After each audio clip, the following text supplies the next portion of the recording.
Oh, thank heavens. Okay, that's a relief. Thank you so much, Rachel and Rasheen. It's an absolute pleasure to be here today, and I'm really excited to hear lots of great leaders in data talk about their experience and careers to date. I've just got to get my bit out of the way first. A slightly unusual opening slide next. This is my 6-year-old self, and when digging this picture out for this presentation, I reminded myself to have a sharp word with my mum when I next see her about that fringe. Anyway, terrible fringe aside, if you'd asked my 6-year-old self what I wanted to do when I grew up, it's fair to say that a career in data wouldn't have been on the list. Being fair to my younger self, despite the terrible fringe, my current job and even the industry didn't really exist then. You know, how would I have known what I wanted to be when I grew up? If asked when I was slightly older and a bit more sensible, so when I first moved to London, what did I want to do? Well, I probably would have said that I wanted a job where I got variety and challenge, where I could make things happen and be responsible for making a difference, and where I got to work with clever, creative, interesting people who are passionate about what they do. And lucky me, despite no planning, and despite the fact that I studied a very obscure 7th century history for my degree, I accidentally fell into a career in data. And I love it. I get to talk to loads of different people about what they're doing and what they're trying to achieve. I help to make good things happen through the intelligent application of fact and insight. I get to do all of this in an industry that creates millions of products that are read by millions of people every single day. Pretty good going, I reckon, for someone whose original answer to the question, what do you want to be when you grow up, was probably a dinosaur. I love my job. I'm hoping that passion's coming through, but why should anyone else love working in this industry? Well, for starters, it's a field in the ascendant. We all know that data scientists are the new rock stars. Cue. Yes. We all know that the geek shall inherit the earth, and we all know that the love of a good pivot table or a spreadsheet or a well-constructed dashboard has gone from being a dirty secret to a dinner table discussion, or at least it has in my household. There aren't many jobs that allow you to have so many fingers in so many pies. I get to be involved in everything, decisions big and small, across finance, marketing, commercial, editorial, operations. And in the time that I've worked in data, so the 8 or so years that I've been in London working in this industry, we've gone from having to beg for the opportunity to show what we can do to having to fend off requests with a really large stick because we're so in demand at all levels of the company. Most of my working life hasn't been about the sort of pointy end of statistics. It's actually been about getting organisations turned on to the idea of using data to help their businesses and then practically making that happen. So what I want to talk about today, which I hope is of interest to many of you, are just some of my experiences along the way in doing this and some of the stuff that I've learnt. I actually started my career in data and analytics consulting, working for a small company whose clients ranged kind of across industries, so financial services, retail, etc. It gave me really amazing exposure to all sorts of businesses across a number of industries. And one thing that they generally had in common was they were at the beginning of their journey into data and consumer data. Hence why they needed to bring in expensive consultants. And in many cases, what we were doing was taking this sort of Tesco and dunnhumby model, and we were trying to apply it to new industries in new ways. One of the projects that I worked on, which I just absolutely loved, was a project with Just Giving. I'm sure many of you know that they're a charity platform who help charities of all sizes fundraise. And during the course of that project, I met the founder of an amazing charity called the Rett Syndrome Research Trust. You probably haven't heard of them. They're a small charity. They've got one full-time employee, but they really are like so impressive. They have the most amazing kind of clear purpose and amazing focus on speeding up the time to find a cure for this really nasty neurological disease called Rett syndrome. We absolutely love what they were doing. They're kind of the story of what they were trying to achieve, and what they were doing with such kind of tiny resources was really impressive. And we wanted to find ways to help them using our expertise. So they got lots of data from fundraising platforms like Just Giving. They were being sent data left, right, and centre. But understandably, they didn't have the skills or the time to do anything with it. What we did was really simple. We basically got a load of Excel files off their computers, put them in one place, structured it properly, and then had a bit of a look at it to see what was going on in there. And we found a really simple thing. We found that although they didn't need to motivate the families who were already affected by this disorder, they were already doing all the fundraising, all the rest of it that they needed to do. What they actually needed to do was affect the sort of peripheral people, people who come into contact with the charity once or twice, and try and motivate them to fundraise for them. And although it's a tiny insight and it's not rocket science by any means, it actually prompted the charity to create a new program of initiatives that weren't focused on families, they were focused on people who'd kind of come into contact with the charity in other ways. And I think what I learned from this was that you can really usefully apply data, analytics, insight, even in small organisations and in really unexpected places. Sometimes even the tiniest of insights can lead to real business change. You can make a difference. And this is true whether you work in an enormous corporate or a tiny little charity. I think the other thing that I learned is that data is data. It doesn't matter if it's big and unstructured. It doesn't matter if it's a set of Excel spreadsheets on someone's computer. It has no intrinsic value until it's surfaced in a way that makes sense to human beings and helps them do things better. One of the last projects that I ran while I was in consulting was a data strategy project for Penguin Books. And I miss not being able to use this logo on my stuff. I absolutely love the penguins. We were brought in by the CEO and the CFO, and we were asked to help them. They knew that this data thing was quite important, but they didn't really know how or why or what it could mean for their business. So we spent some time understanding what data they had, how it was being used, and where the biggest opportunities were to make a difference by understanding customers and trends and applying that in their business. We built a business case that justified investment in the right people, technology, and tools to help them get to these opportunities. And once this was approved by the CEO, I was very fortunate in that I was invited to hop over the fence and kind of really experience turning strategy into reality. For me, going client side was absolutely brilliant. I loved consulting, but it was a really nice opportunity to get a depth of experience. Consulting gives you a great breadth, but it's really nice to become someone who is not just responsible for coming up with a great idea, but for making it happen too. I got to be part of the blood, sweat and tears that transformation required, and it was really exciting.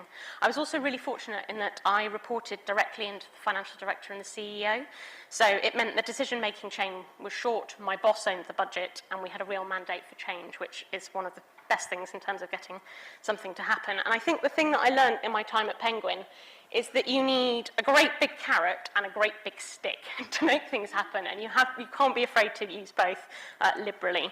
I think for the carrot, you have to find a way to make people's jobs easier, or a way to make them look great in front of their bosses. So you have to kind of ask yourself, well, how can I make it simpler or faster for them to get the information they need? How can I help them sell more or spend their budgets better or make decisions that their bosses will be impressed by? If you can start building relationships in this way, it becomes much easier to convince those who are a bit sceptical of the value of what you do. One way we did this, and there were lots of examples, but one way we did this was to help some of the teams who were very, very stretched in terms of their resource work out what they could stop doing, because they were just doing too much stuff.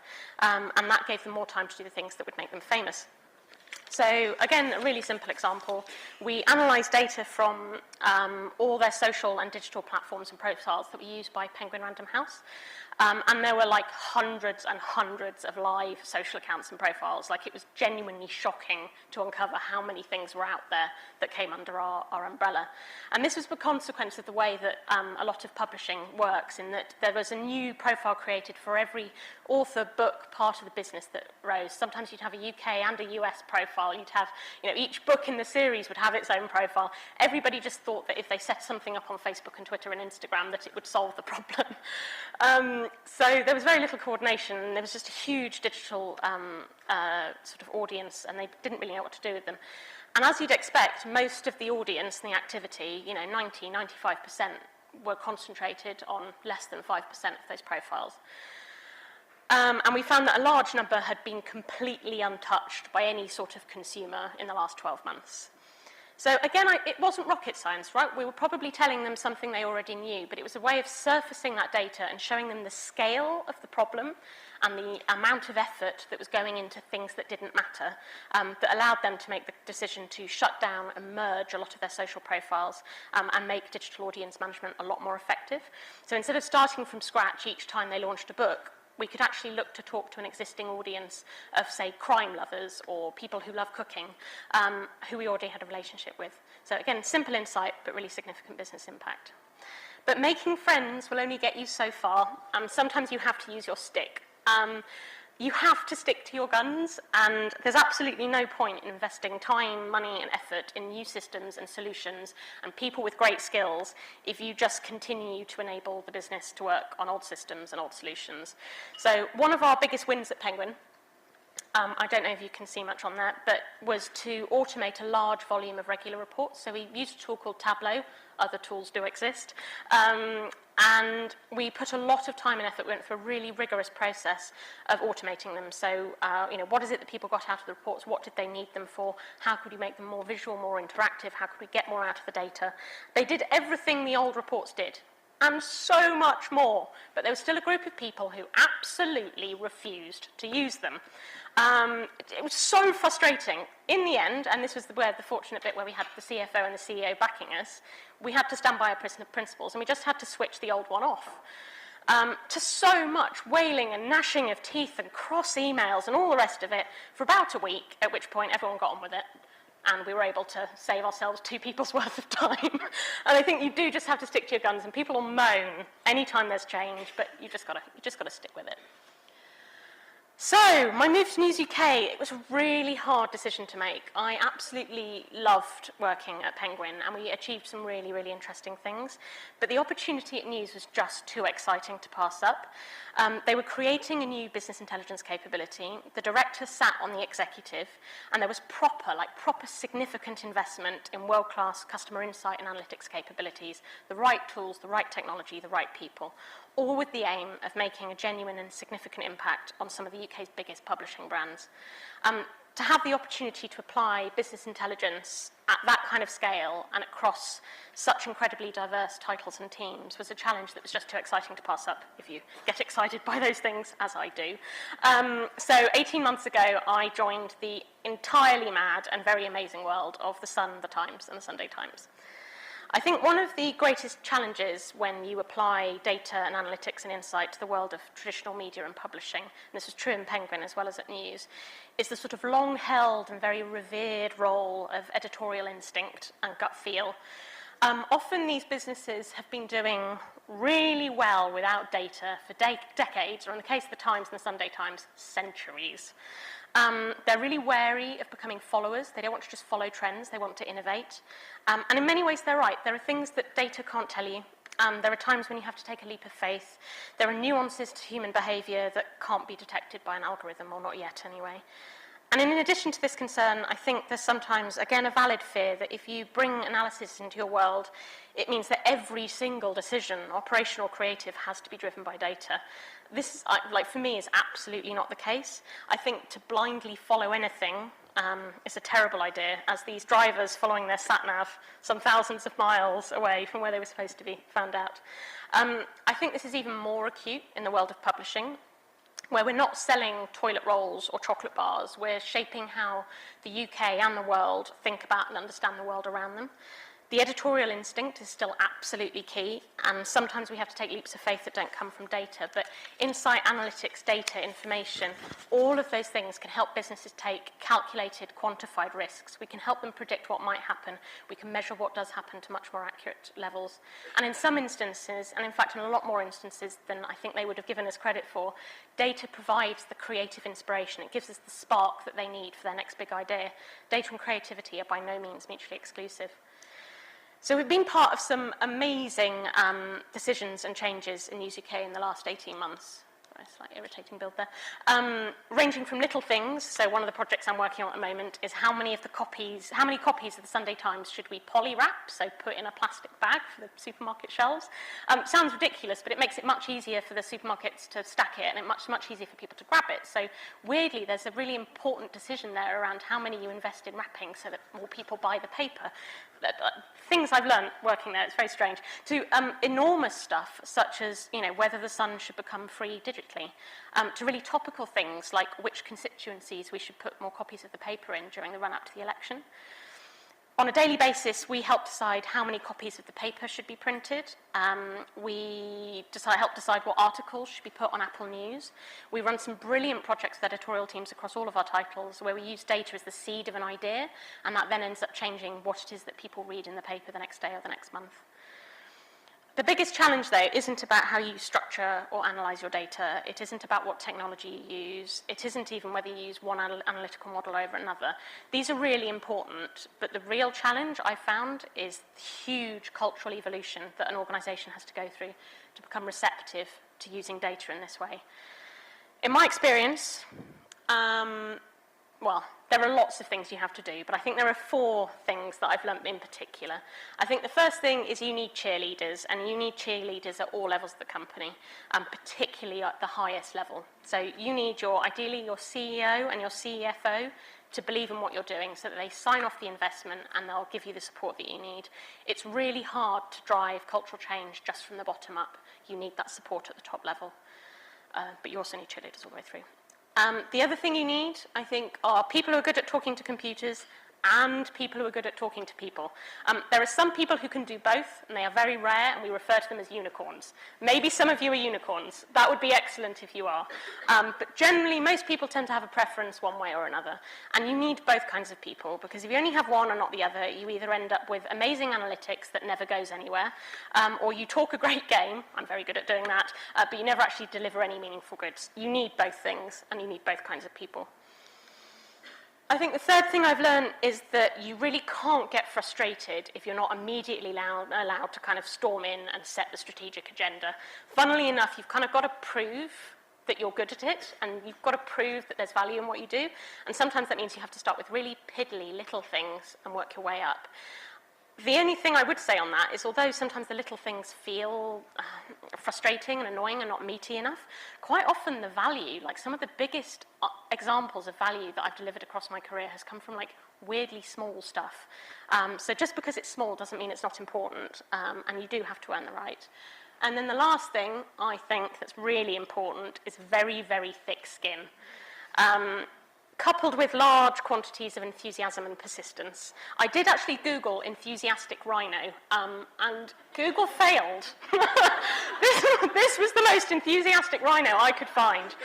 So maybe a rhino isn't quite the right example of things that you should aspire to, but you definitely need both thick skin and a large amount of enthusiasm. Change of any kind, whether it's related to data or any other kind of change, is often met with resistance, cynicism, denial, and in more extreme cases, anger. You absolutely cannot take it personally. It's not about you. It's not even about the work you're doing. It's just that people don't like it when things change. And the other thing you can't do is respond in kind. There's no point getting angry at people who don't understand the value of what you're doing. You won't get anywhere. My approach, everybody has their own approach, but I've found that wearing people down just with enthusiasm is quite effective. But, you know, that doesn't always work for everybody. So, wrapping up. What does the future hold? I was very sad. We got rid of Mystic Meg a few months ago and replaced her with a man called Carl Pilkington. I was very sad on that day.